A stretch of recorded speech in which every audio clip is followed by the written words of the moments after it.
To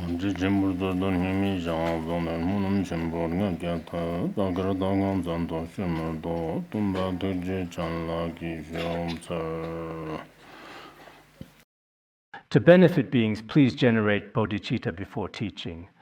Next, let's talk about the classic of filial piety as taught by Confucius. We've already covered part of the classic of filial piety earlier. There might be just a little bit left, probably about 2 more lessons. The content of chapters 16 and 17 is relatively brief. If we dedicate 1 lesson to each chapter, then we have about 2 lessons left. So this learning process has been quite good. I believe that among our audience, quite a few people are wise, capable, blessed, and talented. People like this are even less likely to be arrogant. They listen attentively, humbly, respectfully, and very joyfully. Some people might be quite busy in their daily lives, but teachings like these, I think as Buddhists we should also carefully study them. Ordinary people in particular in the world, including those without any faith nowadays, should also understand this knowledge. It might be helpful in their work and daily life, as well as in their regular social interactions. Especially this classic of filial piety mainly teaches how to treat your superiors, how to treat your elders, how to treat your parents, how to treat your teachers, and so on.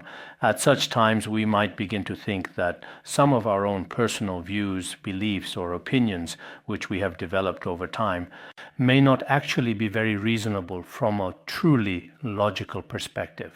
So studying in this way is necessary and important in our daily lives. Another important thing is that nowadays, in various different places, some people are also studying and learning about different religions. Buddhism, Mahayana Buddhism, Theravada Buddhism, Vajrayana Buddhism, and so on in this process. Studying texts like the classic of filial piety and standards for being a good student and child is, for you, also a very good Dharma protector and serves as a protective talisman. Especially within the country, everyone can truly study more freely and at ease in a much more relaxed way in their own way. Because sometimes as Buddhists, whether it's our faith in a particular religion, sometimes activities related to some religions may be permissible in certain locations, but strictly prohibited in others. Conversely, the study and cultivation of traditional culture is generally a practice that can be pursued and engaged in virtually any setting.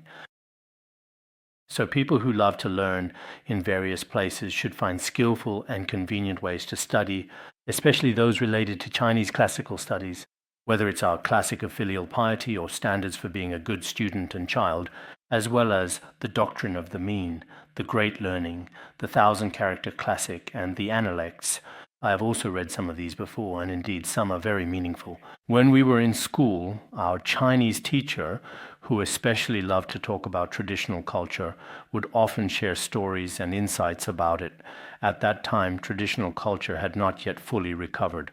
It was around the 1970s to 1980s, but some of our teachers really enjoyed telling us stories about Sima Qian, Yue Fei, and Dream of the Red Chamber, and they would also explain some of the principles from the classic of filial piety. So I think that in reality, some people in this world need to be flexible and skillful in their approach. It's actually the same for those who study Buddhism. If you stubbornly cling to just one way, insisting on things like initiations or Dharma transmissions may not always be practical or convenient. Sometimes you should learn through the methods of traditional Chinese studies. In this way, perhaps your practice will go more smoothly and be more complete, allowing for a more fulfilling experience. So I sincerely hope that all the Dharma friends everywhere who love to study, no matter where you are studying or what environment you are in, you should also bring in some books on this subject. And within your study groups, whether it's some of your teachers, invite some teachers who specialize in traditional Chinese studies and culture. At the same time, when studying, sometimes you should learn these things and sometimes study other Mahayana Buddhist teachings. For example, I think studying the standards for being a good student and child is appropriate in any setting, including in some of today's higher education institutions. This kind of culture can also be studied there. It's basically like this all over the world, because religion carries a kind of faith, and with this kind of faith, It can have an impact on the governments of various countries as well as on different aspects of those countries, sometimes being beneficial and sometimes indeed being harmful. Many international wars actually involve some forms of religious extremism. Because of this, on the international stage, when we go to some schools and talk about religion, even in very welcoming places, there are still different systems and rules. So I think that whether it's in Africa or in Southeast Asian countries, the local culture, as well as their own indigenous culture and traditions, are generally acceptable to them. However, when it comes to the subject of religion, sometimes it is very difficult for us to talk about Buddhism. For example, in Africa, at that time in a prison, they asked me to build a Buddhist hall. I originally agreed to it, but then a man with a beard who appeared to be Muslim stood up from his seat. He spoke rather harshly and directly, asking, "Why are you doing this?" Perhaps there is also some rejection between different religions in certain places. But we can really understand this. Everyone has their own beliefs. Maybe he truly feels that his own faith is the best one. He might think that all the others are not correct. People can have this kind of mindset or way of thinking. So, sometimes, living in this world, we still need religious faith. But this kind of faith is not necessarily something everyone can accept. So now, between the West and the East, many experienced great masters, as well as some scholars, they somehow skillfully set aside the external shell of religion and instead use concepts like love, compassion, or benevolence found within religions to help others through these principles. In this way, whether someone has faith or not, even among those who do have faith, since there are so many religious believers around the world, they all share and accept these common values. So why do we want to share this kind of traditional culture with everyone? I think that for Buddhists, especially some Dharma teachers, when they promote the Dharma and benefit sentient beings in the future, they may need to teach according to the circumstances. You can't just think mine is the middle way and the middle way is free from all elaborations and that this is the best for me. At the very beginning, when you lack experience, you might make mistakes like this. Back in 1986, I went to a monastery in Merkang to give a lecture. I was teaching them the words of my perfect teacher, because I had only been at Larung for 1 year, and after that year, I went out to spread the Dharma. So I asked that all the local people come to attend the classes. I said, the merit of reciting the Medicine Buddha Sutra every day is so great. Why don't the local people come to listen? Then there was an old Lama there who was highly experienced and deeply respected. He passed away the year before last. He said, "Khenpo, you shouldn't say that. They simply do not have the time. They need to farm." Because during our summer retreat, it's actually the busiest time for the farmers. That's when I realized, when you're young and just starting out, you don't have much life experience. You just think that this Dharma teaching is so extraordinary that everyone absolutely must hear it. So just like some of the mistakes I made myself in the past, I sincerely hope that when our Dharma teachers go out into the world, sometimes they should also take a look at what the world is really like. This is very important. So today we'll continue and discuss in detail the section in the Classic of Filial Piety, Chapter 15, on remonstrance and admonition. Remonstrance refers to subordinates debating or consulting with their superiors, and it also carries the meaning of refuting or challenging them. Because earlier in the Classic of Filial Piety, basically all the principles were discussed in a way that follows the established order. Whatever the parents say, whatever the ruler says, whatever the emperor says, whatever they say, we as subordinates just accept it one by one. But in the context here, it is perhaps oriented in a way that is counter-submissive, and can also be stated that it requires a kind of refutation. Even if it is one's father, even if it is the Son of Heaven, or even if it is the high officials in front of these figures, if the statements they have made contain errors, we who are subordinates still possess the inherent authority. To humbly present an inquiry to them, or even offer a direct refutation, this entire process is traditionally permitted. Some people think that traditional culture might be a rather old-fashioned way of thinking, that it's an outdated idea. Whatever is said from above, like whatever the monarch or teacher says, or whatever parents say, those below must accept it all without question. If you don't accept it, then you've already violated their rules of conduct. But that's actually not the case. If we look at it carefully, no matter who it is in a higher position, if what they say is reasonable, we can accept it. If those in higher positions say things to those below that are unreasonable, then those below have the right to refute them if they wish. This is actually quite similar to the democratic systems in some countries today. It might be that whatever the leaders say, those below can immediately challenge it. But this kind of refutation, some people think it's reasonable and a good thing. Others feel it's unreasonable because if things go on like this, no matter what those above say, regardless of the content, those below will definitely find some faults with it. In this way, it seems that this group will never have a moment of peace. It's not as good as having a monarch with the monarch's status and prestige. Then, what he says holds a certain weight, so after that, just a single word from him. All the people across the land and everyone throughout the entire country can simply and wholeheartedly accept it with great respect, deep admiration, and sincere reverence. Of course, this viewpoint, whether you accept it or not, should be based on your own wisdom.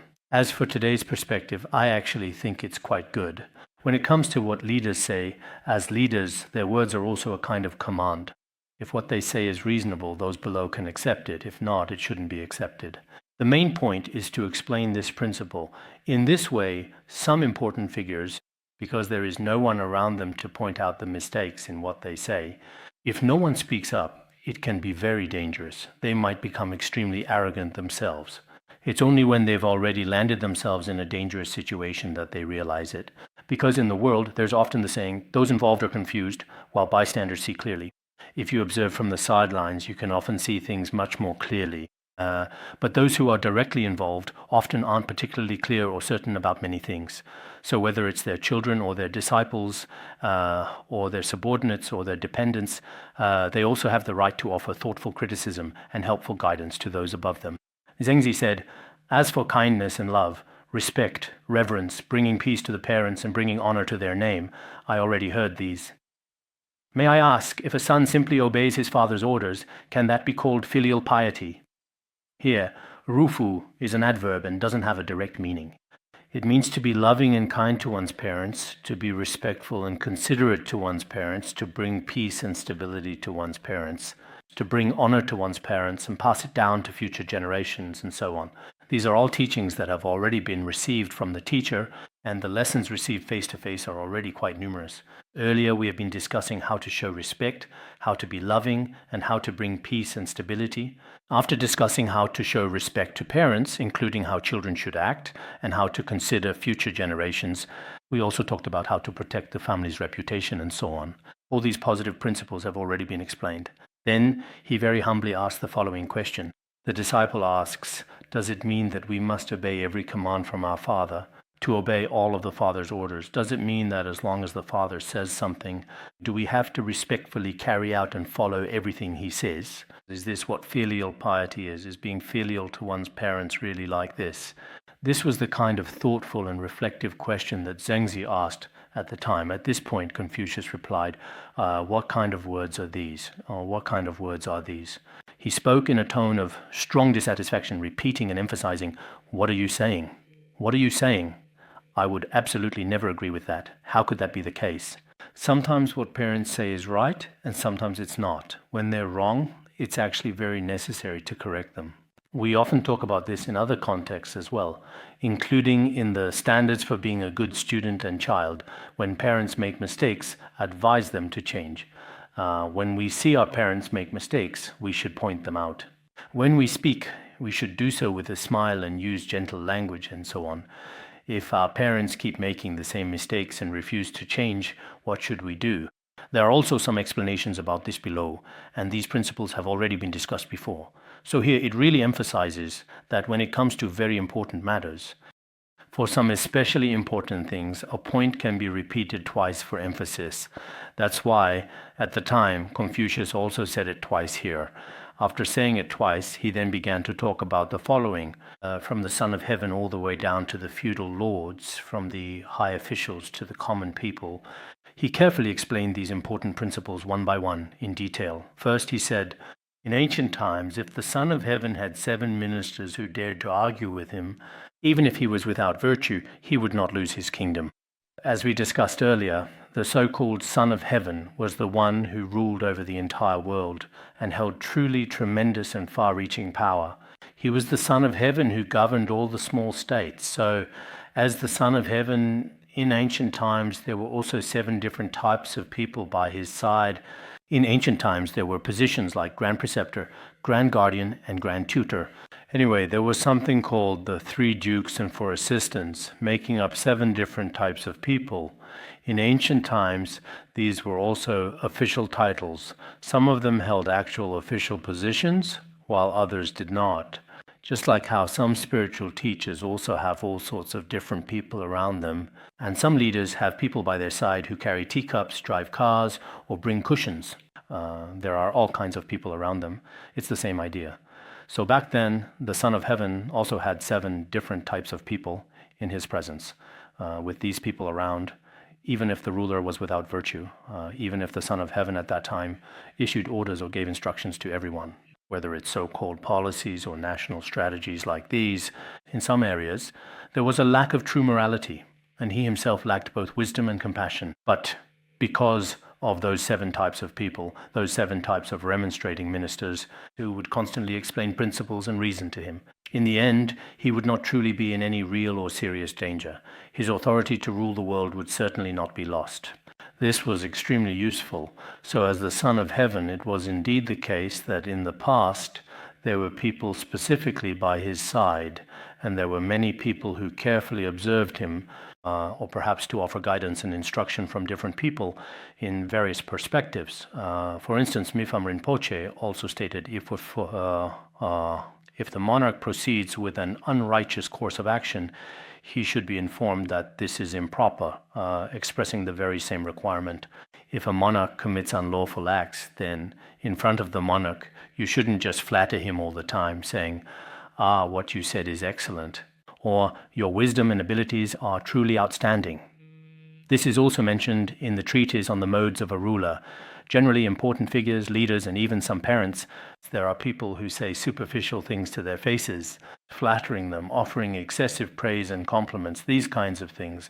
But if that's the case, of course, if they have merit or positive qualities in that regard, then your praise is not excessive. It's actually very good. But if you clearly know they don't really have those qualities, and you still say such things, that's actually not good either. So, for example, if you are an emperor and you have so many people under your command, people who are under you, if someone can give you such honest advice, it's extremely valuable. So whether it is the power to govern and rule the world, or his virtuous and exemplary rule, it will not be lost. That is one of the reasons. Perhaps the main point of today's talk is that no matter if you are a king or a high official, and no matter if you are the responsible head of a household or a dedicated Dharma teacher, whether you hold an official position somewhere or not, everyone in their own role can be a father or can be a ruler. So at such times, when people around you raise opposing opinions, our usual habit is to often feel slightly unhappy about it. As soon as someone brings up a contrary view, we get upset. However, proceeding in this manner is certainly not ideal.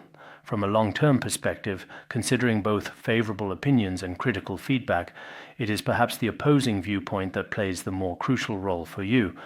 This is because if certain individuals are never offered dissenting views, then, when your own improper actions are actually exposed or really brought to light, only then do you realize, I see. Why did all these people around me, who absolutely clearly knew I was wrong, not remind me? Why did no one point it out to me? Because sometimes in the process of doing things, people may sometimes make mistakes out of ignorance. Some people are very arrogant and sometimes careless in their actions, especially when there are people who constantly flatter them and show them respect. They remain on a pedestal, and at such times their minds become inflated. They simply will not accept any form of criticism from other people. This becomes a habitual pattern over time. So generally, wise people do accept some negative feedback. Perhaps the situation is different in every place, every ethnicity, and every country. They're all not the same. In some places, people are taught from a young age to be especially receptive. They grow up in an environment consistently filled with criticism. This also has its advantages, because when they are criticized, they become particularly mindful of themselves. But there are also downsides. Sometimes, even if someone is actually good because of the critics, when they attack him with all kinds of words, someone who was good may end up being seen as a bad person by most people. Such situations do exist. There's another type. Those whose wisdom is not yet mature. In particular, their criticism of others is also rather laughable. They judge a gentleman's heart with the mind of a petty person. Sometimes the true intentions of a gentleman may perhaps be completely unknown to them. He possesses many profound esoteric intentions or a great depth of foresight. Yet, when common people, confined only by their own small scope of vision, or when their minds are unable to accept, they immediately begin to speak things with supposed frankness, or to utter statements without hesitation or reserve. It's not very good, but this may also need to be balanced. The second type of people, the princes. The princes have 5 ministers who are contentious with each other. Even if there is absolutely no real sense of morality present, the country will not be lost. The vassal lords have fewer such people compared to the number that surrounded the Son of Heaven. Before them, there are likewise remonstrating ministers, a kind of official who speaks to him with unreserved candor or offers direct and blunt advice. There are also 5 distinct categories. The solitary minister, the 3 ministers, the senior official, and the 3 ministers are divided into upper, middle, and lower. Anyway, there are 5 types of people. In that case, although his strategy is unethical, but because there are always people around to remind him in the end. Earlier, the emperor was governing the world, but here he is governing the state. In the end, he will not surrender control over the state at any point. He won't lose it. If it weren't for this, he might become extremely arrogant, and in the end, he might make a huge mistake himself. Now, we see that some corrupt officials, some people, it's because they lack people around them to remind them. Everyone just flatters them on the surface or praises them behind their backs. Then he himself feels that everything he does is completely reasonable. So sometimes those in higher positions, when they do see something unreasonable, they really shouldn't simply obey without question. Some people are especially respectful in person. Sometimes that's just how it is. But behind your back, they keep talking as well. Didn't we used to have a steward here? Now, I heard he's not the steward anymore. It's been quite a few years. In the past, whenever I said something in front of me, he would say, Lasso, but I heard that when he wasn't in front of me, he was actually quite arrogant. Lasso means to obey orders. That's what it means, right? Generally, in our Tibetan region, we all use lasso. That's just how it is. But this kind of obedience and compliance in person is also, in fact, really very important. But even more important sometimes is to pay attention to some opposing opinions. It's just like the stories we used to tell about Li Shimin and Wei Zheng, you remember. Sometimes it really seems that in person, this person often doesn't treat him very well. But whether as a king or as a leader, one eventually comes to realize that many of his suggestions become like a mirror. Once you lose him, the clear mirror that reflects your choices and actions is gone, leaving you without that valuable perspective. This kind of situation does exist, doesn't it? And there's another example, I think it was during the Qi state period, right? It seems that in certain middle school courses, there were also someone named Zuji. He was quite an extraordinary person, wasn't he? At that time, he was a high-ranking official. Whenever he attended court, he was very confident in himself. He was extremely satisfied with his own appearance. One time before going to court, he looked in the mirror and thought he looked especially handsome. Then he asked his wife, he said, "Am I handsome or not? There's a man named Xu Gong from the north of the city. Between him and me, who's more handsome?" His wife replied, "Him, he's nothing. You're extremely handsome." Then he asked his concubine the same question. She also said, "Wow, you're so handsome, there's simply no comparison." Then on the following day, it seems that a guest came to visit. When the guest arrived, he asked, "Between me and Xu Gong, who do you think is more handsome?"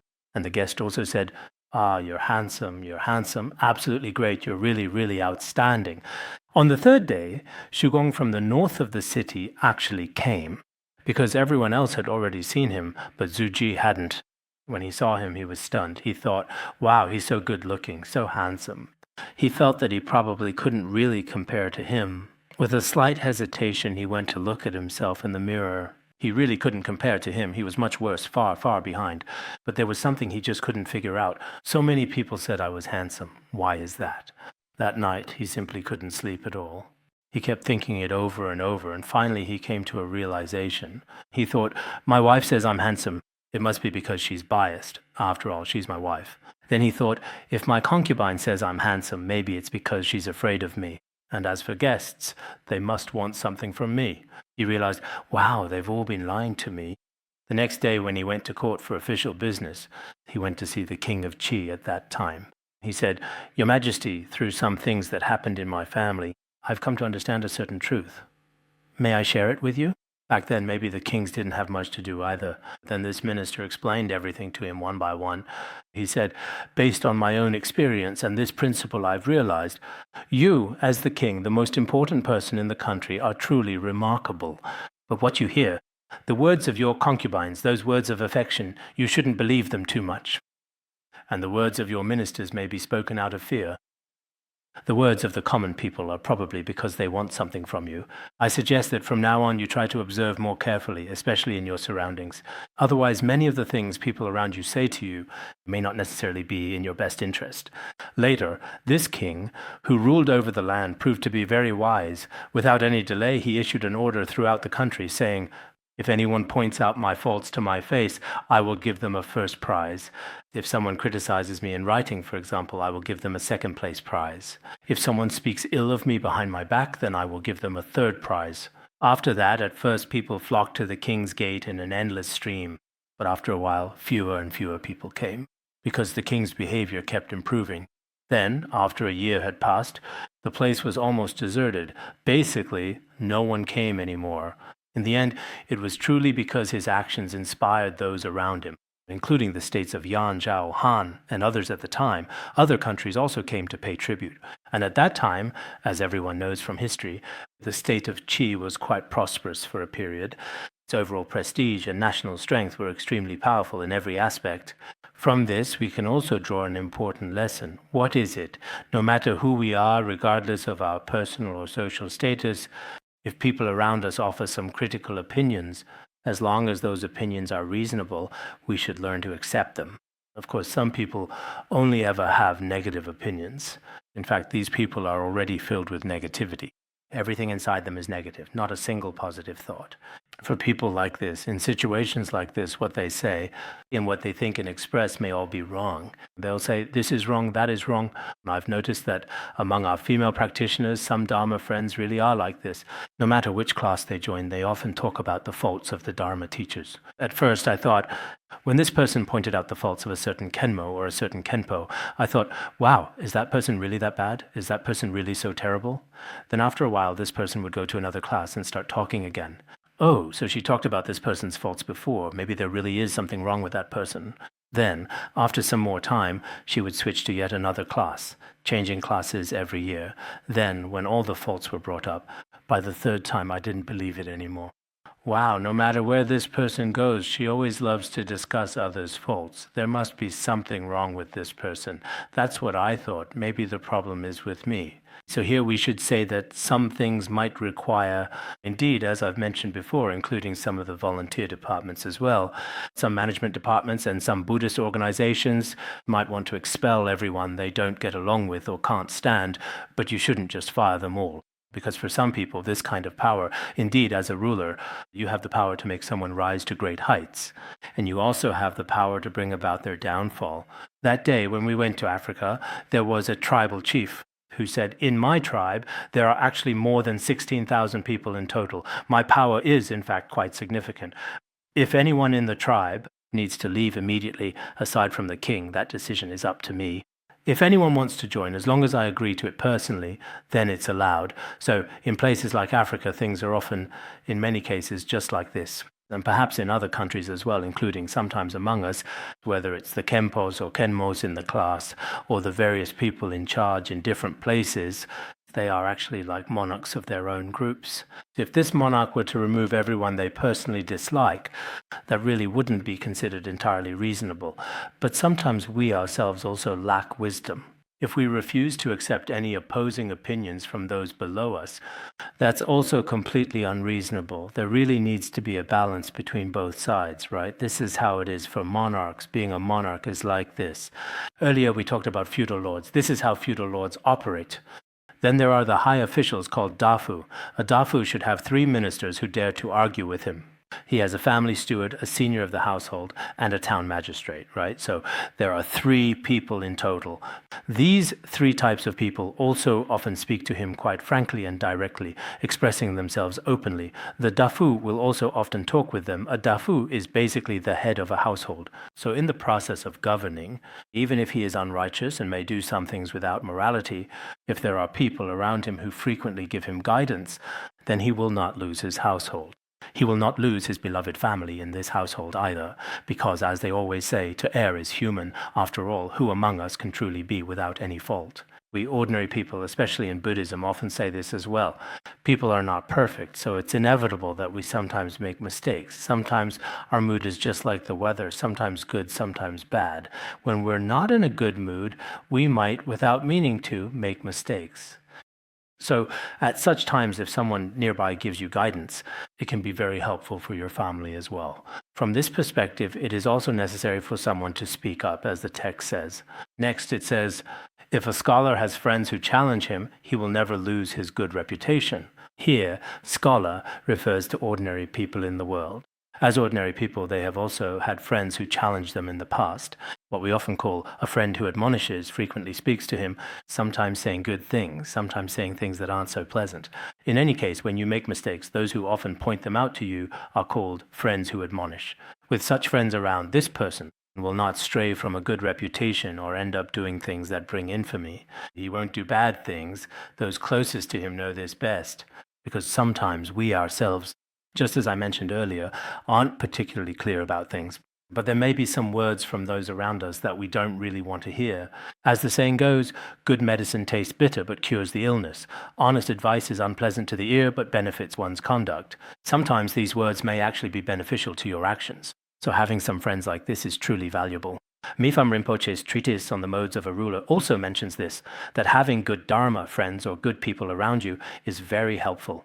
Those with vast wisdom and a kind heart, who enjoy good fortune and abundant merit and are truly blessed by the Yidam and Dharma protectors who are always watching over them, are truly worthy companions for consultation. People who possess great wisdom, a kind heart, and abundant merit and good fortune, and who are often blessed by Dharma protectors and the Yidam, there really are some people who have cultivated a strong connection with the Dharma protectors and the Yidam. When you consult with such people, the things you do are much more likely to succeed. The precious Guru, who is often highly respected, often cites this teaching, saying that some people truly have considerable merit, and because of this merit, whatever they do in the future tends to go very smoothly. If you frequently associate and discuss matters with them, after such discussions, in fact, everything you do should turn out very well. Therefore, whether it's our friends or Dharma companions in our lives as well, we shouldn't completely give up on these relationships either. It's better to have more and more friends and fewer enemies.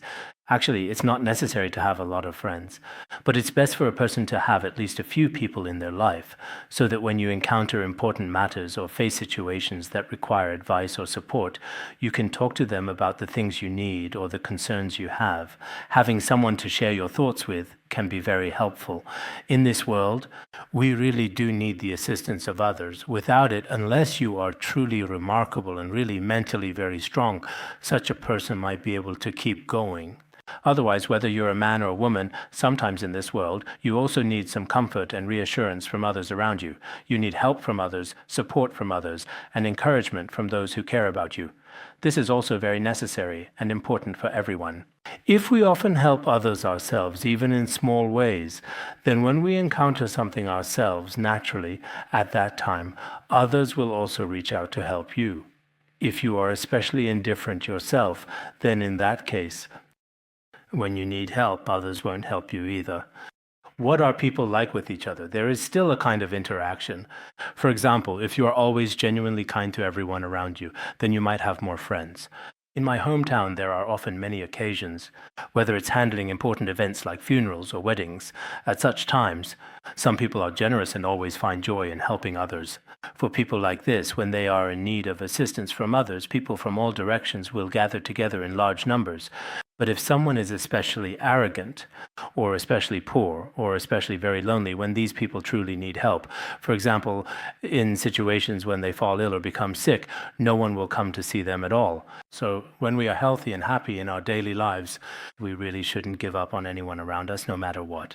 Because as Buddhists, we have a certain flaw, which is at a certain point, we start to feel that everyone else is an obstacle to our spiritual practice. It's as if we don't want to deal with anyone, and then we hide away by ourselves. But if you really do fall ill, then apart from the ambulance driver, there will be no one else available to help you.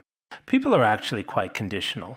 So if you treat others well in all aspects in daily life, then except for those people who are truly ungrateful, most people will say, when I was sick or unwell, or when I was in trouble, or when I was feeling lonely, at the very least he comforted me, he was there for me, and he helped me. When the road was especially slippery, he came over and supported me. Today, seeing that he's having trouble walking, I should probably go help him out.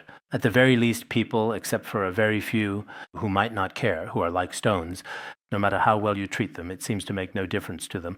But that doesn't mean they've reached a particularly high level of realization. It's just that their character is lacking. Anyway, doing good things for them doesn't make them feel anything, and doing bad things doesn't affect them either. They just muddle through every day. Only a very small number of people are like this. Most people, though, are still grateful and know to repay kindness, so we ourselves should. As people often say, those who are pitiful must have something hateful about them. Some people are especially pitiful, but everyone really dislikes you, almost like treating you as if you have leprosy. That shows that in many ways you really haven't been good to others. This is something I want to especially emphasize. Some of us, after starting to practice Buddhism, seem unwilling to see anything and don't want to talk to anyone about anything or do anything at all. On one hand, if your practice is truly excellent and you spend years in retreat, then maybe that's actually very good.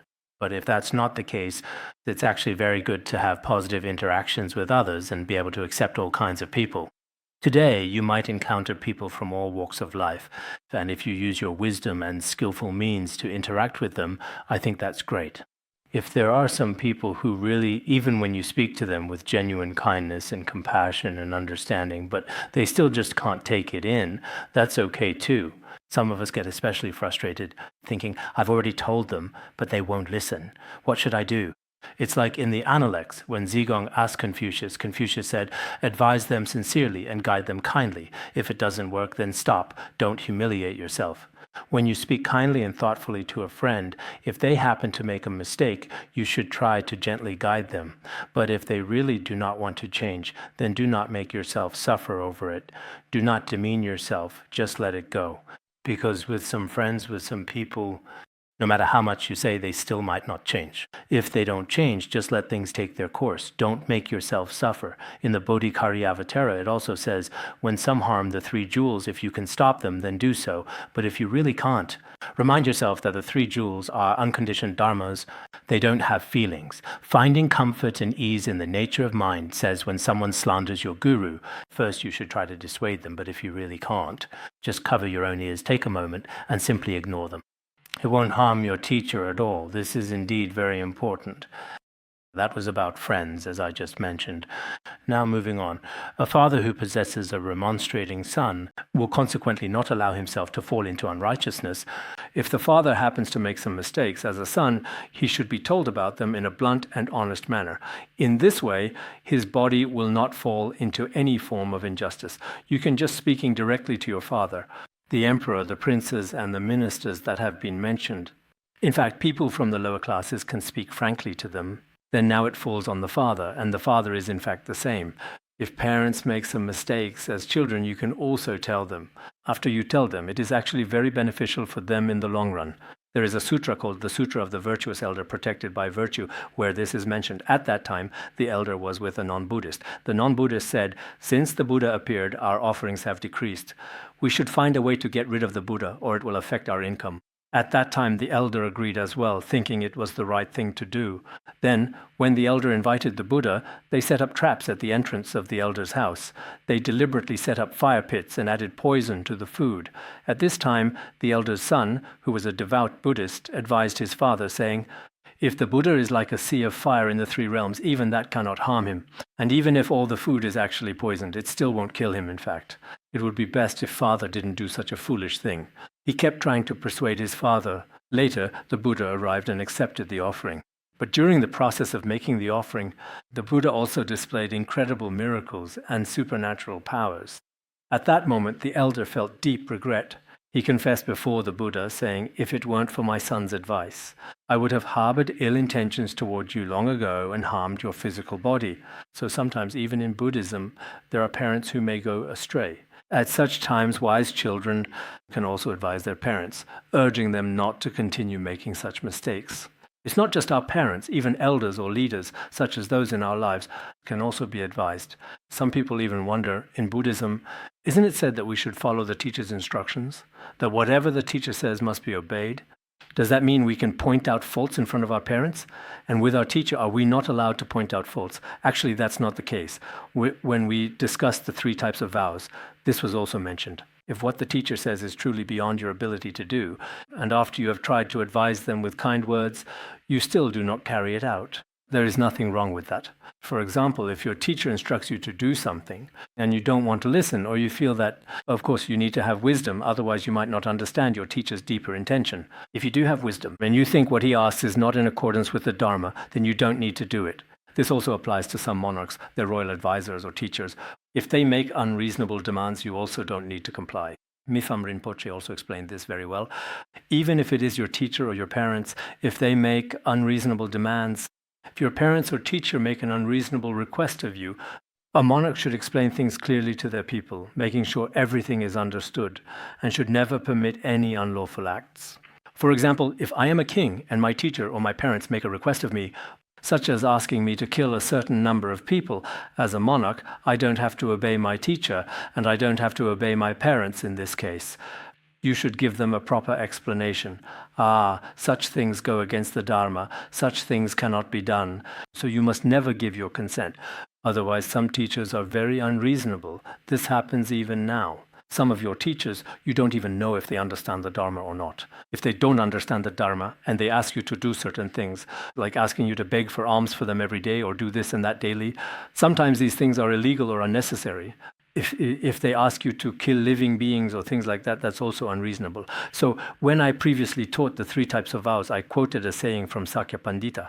If it does not accord with Buddhism, even the Guru's word should be abandoned. If something truly does not align with Buddhist teachings, then, as Sakya Pandita said, even if it is the Guru's Vajra speech, you don't need to follow it. A Guru is just a Guru. It doesn't matter. What's special about a Guru? He is just a person. If what he says goes against worldly truth or the Dharma, you don't need to listen or follow his instructions. Not everything must be followed just because the Guru says it. Some people think the Guru is the Buddha. The Guru has a hidden meaning.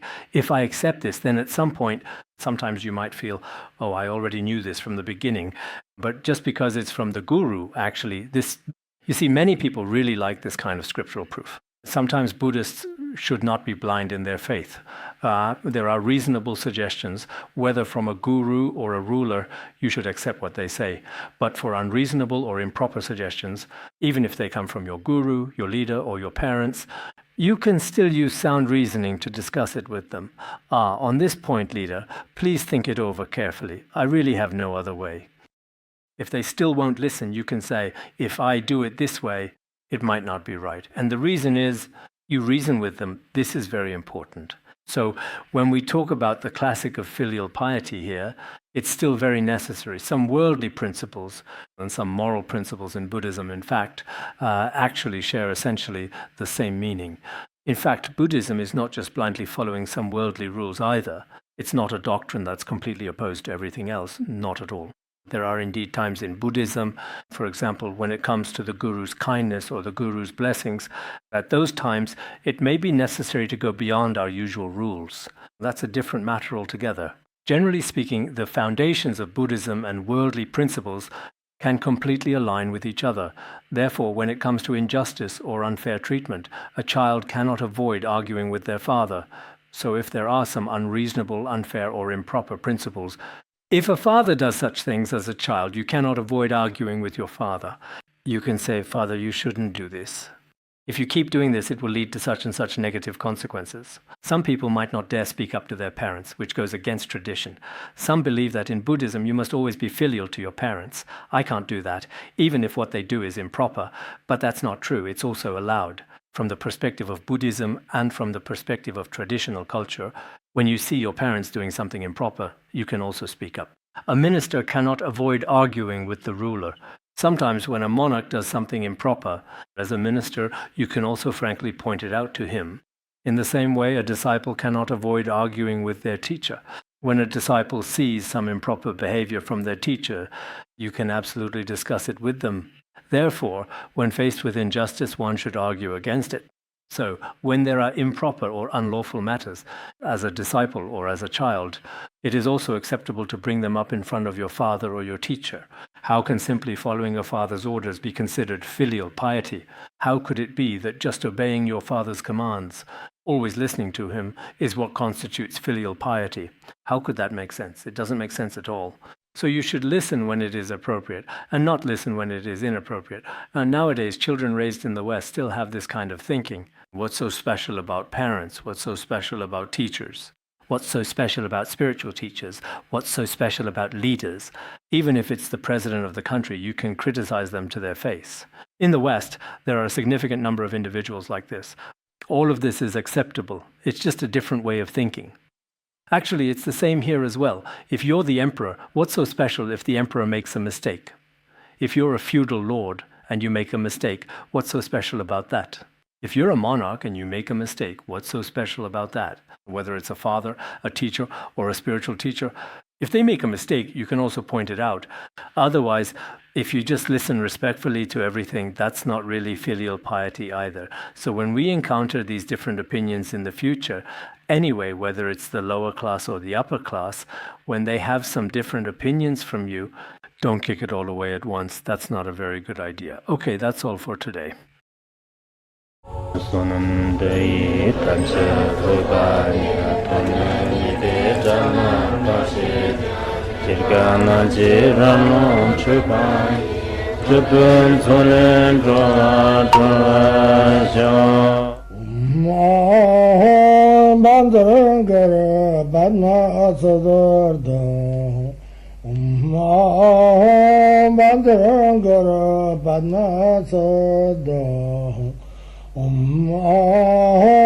Bandara Banma Sodargye.The